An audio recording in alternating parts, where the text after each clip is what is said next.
தமிழ்நாட்டில் இருக்கிற நம்ம யாருக்குமே ஓட்டு போடுற உரிமையே இல்லைன்னு சொன்னால் நம்புவீங்களா? கொஞ்சம் ஏமாந்தால் நம்மளை மாதிரியே இன்னும் லட்சக்கணக்கான பேருக்கும் இதே நிலைமை தான். ஆனால் அவங்க யாருக்குமே இந்த ஓட்டு போடுற உரிமையே இல்லை. அந்த வாக்காளர் பட்டியலில் நம்ம பேர் இருக்கணும், அப்போ தான் நம்மளால் ஓட்டு போட முடியும். உங்கள் பேரை அதில் இன்க்ளூட் பண்ணாமல் செய்கிறதுக்கு என்னென்ன வேலைகள் செய்யணுமோ, என்னென்ன தில்லுமுள்ளு வேலைகள் செய்யணுமோ எல்லாமே அவங்க செய்வாங்க. எல்லாருக்கும் வணக்கம். இந்திய அரசியல் சாசனம் நம்ம தமிழ்நாட்டில் இருக்கிற எல்லாருக்குமே கொடுத்துருக்கிற உரிமையில் ரொம்ப ரொம்ப முக்கியமானது ஓட்டிங் ரைட், வாக்குரிமை. ஒரு மனுஷன் உயிரோடு இருக்கான்றதுக்கு அடையாளமாக இருக்கிறதுல அவனோட ஓட்டுரிமை ரொம்ப முக்கியம். அதனால தான் voting is not only our right but also our life. ஒரு முக்கியமான விஷயத்தை பற்றி இப்போ நான் உங்ககிட்ட ஷேர் பண்ண போகிறேன். இது நான் ஃபஸ்ட்டு கேள்விப்பட்ட உடனே எனக்கே ரொம்ப ஷாக்கிங்காக தான் இருந்தது. இப்போ நான் பேசிகிட்டு இருக்கிற இந்த நேரத்தில் தமிழ்நாட்டில் இருக்கிற நம்ம யாருக்குமே ஓட்டு போடுற உரிமையே இல்லைன்னு சொன்னால் நம்புவீங்களா? நீங்கள் உட்பட யாருக்குமே அது இல்லை. நான் பயமுறுத்துறேன்னு நினைக்காதீங்க, அதுதான் நிஜமும் கூட. கொஞ்சம் ஏமாந்தால் நம்மளை மாதிரியே இன்னும் லட்சக்கணக்கான பேருக்கும் இதே நிலைமை தான். ஓட்டு போடுற அந்த உரிமையே இல்லாத மாதிரி ஒரு நிலைமை வந்தாலும் வரலாம். இதுக்கு மெயின் ரீசன் அந்த எஸ்ஐஆர், ஸ்பெஷல் இன்டென்சிவ் ரிவிஷன், சிறப்பு தீவிர திருத்தம்.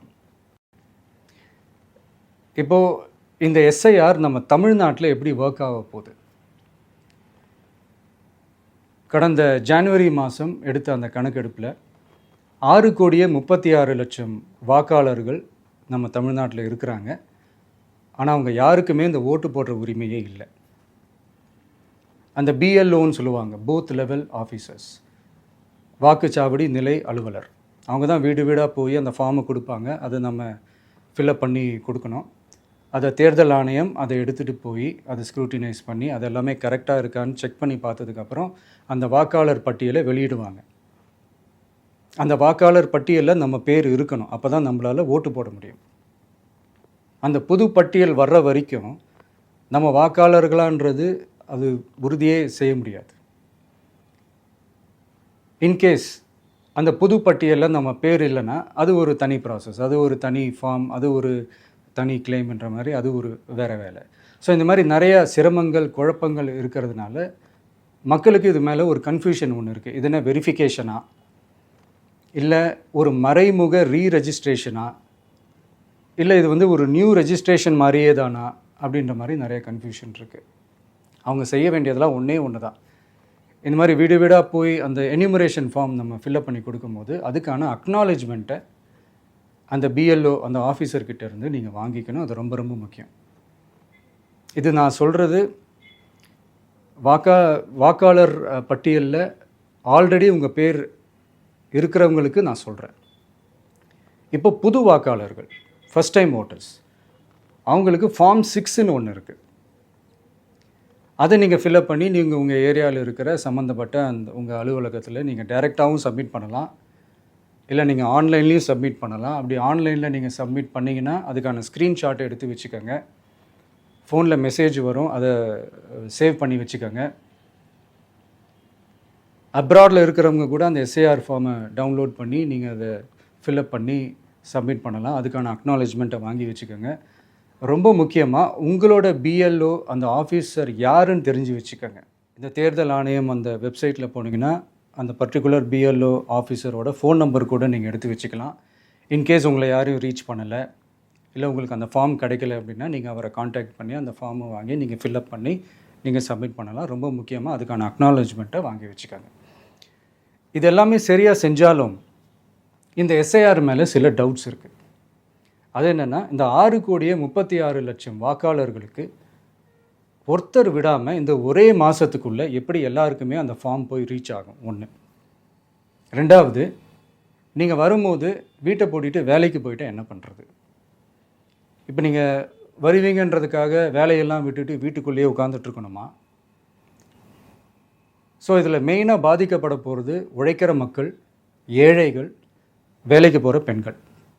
இவங்களுக்கு யார் கரெக்டான அந்த பதில் சொல்ல போகிறது? ஒரு நியாயமான எஸ்ஐஆர்னால் என்ன நடக்கணும்? இப்போது இறந்து போனவங்கள மார்க் பண்ணி அதுலேருந்து டிலீட் பண்ணணும். இப்போ போலி வாக்காளர்கள் இருந்தாங்கன்னா அவங்கள மார்க் பண்ணி டிலீட் பண்ணணும்.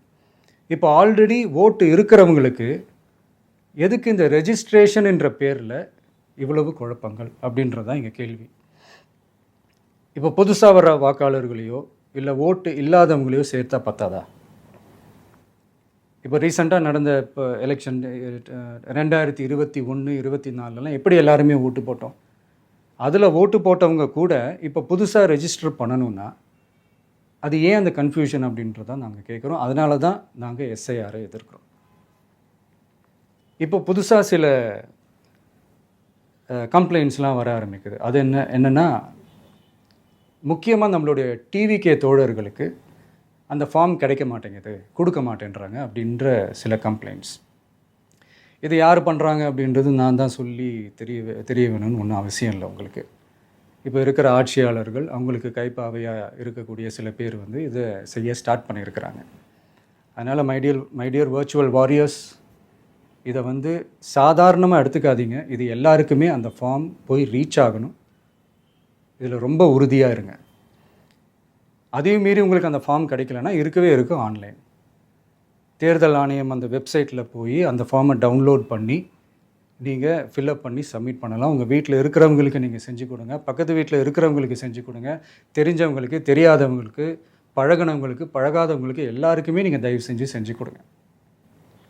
அண்ட் ரொம்ப முக்கியமாக நம்ம ஜென்சி கிட்ஸ், நம்ம ஃபஸ்ட் டைம் ஓட்டர்ஸ், நம்ம புது வாக்காளர்கள், நம்ம நண்பா நண்பிகள், அவங்க ரொம்ப கேர்ஃபுல்லாக இருக்கணும்.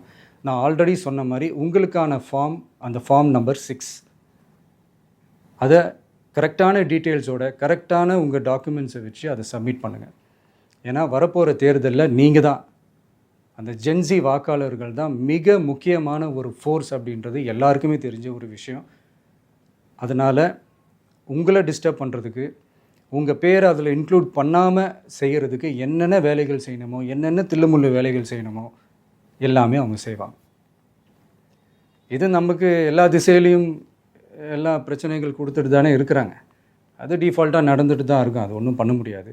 ஸோ அந்த மாதிரி ஓட்டு போடுற விஷயத்துலேயும் அவங்க என்ன மாறவா போகிறாங்க? இப்போ நான் சில மீட்டிங்ஸ்லலாம் ரிப்பீட்டடாக ஒரு விஷயம் நான் சொல்கிறேன்ல, 2 பேருக்கு நடுவில் தான் போட்டி அப்படின்ட்டு. அது மேடைக்கு மேடை அவங்க அதை ப்ரூவ் பண்ணிகிட்டு இருக்கிறாங்க. அதனால் தோழர்களே, வரப்போகிற தேர்தலில் நம்ம யாருன்னு காட்டணும், நம்ம பலம் என்னன்னு காட்டணும். அதுக்காக அந்த பலமான, அந்த பவர்ஃபுல்லான ஆயுதத்தை நம்ம கையில் எடுக்கணும். அந்த ஆயுதம் வேறு எதுவுமே இல்லை, ஓட்டு, வாக்கு, ஜனநாயகம். அது இருந்தால் தான் நம்ம அந்த வெற்றியை நோக்கியே நம்மளால் பயணிக்க முடியும். தமிழ்நாடே அந்த வாக்குச்சாவடி முன்னாடி திரண்டு நிற்கணும். அதை பார்த்துட்டு தமிழ்நாடே தமிழக வெற்றி கழகமா, இல்லை தமிழக வெற்றி கழகம் தான் தமிழ்நாடா அப்படின்ற மாதிரி இருக்கணும். வீடுன்னு ஒன்று இருந்தால் தான் ஓடு மாற்ற முடியும்னு அறிஞர் அண்ணா அவர்கள் சொல்லியிருக்கிறாங்க. அந்த மாதிரி ஓட்டுன்னு ஒன்று இருந்தால் தான் இந்த நாட்டையே காப்பாற்ற முடியும்.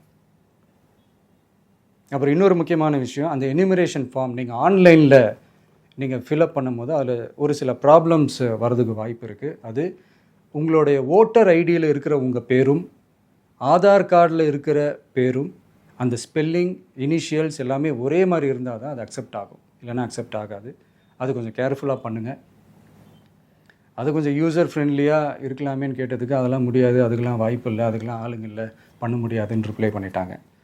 ஸோ அதனால் மைடியர் டிவிகே தோழர்களே, மைடியர் ஜென்சி படை பலமே, உஷாராக இருங்க, கான்ஃபிடெண்ட்டாக இருங்க. நல்லதே நடக்கும். வெற்றி நிச்சயம். மீண்டும் சந்திக்கும் வரை நன்றி, வணக்கம்.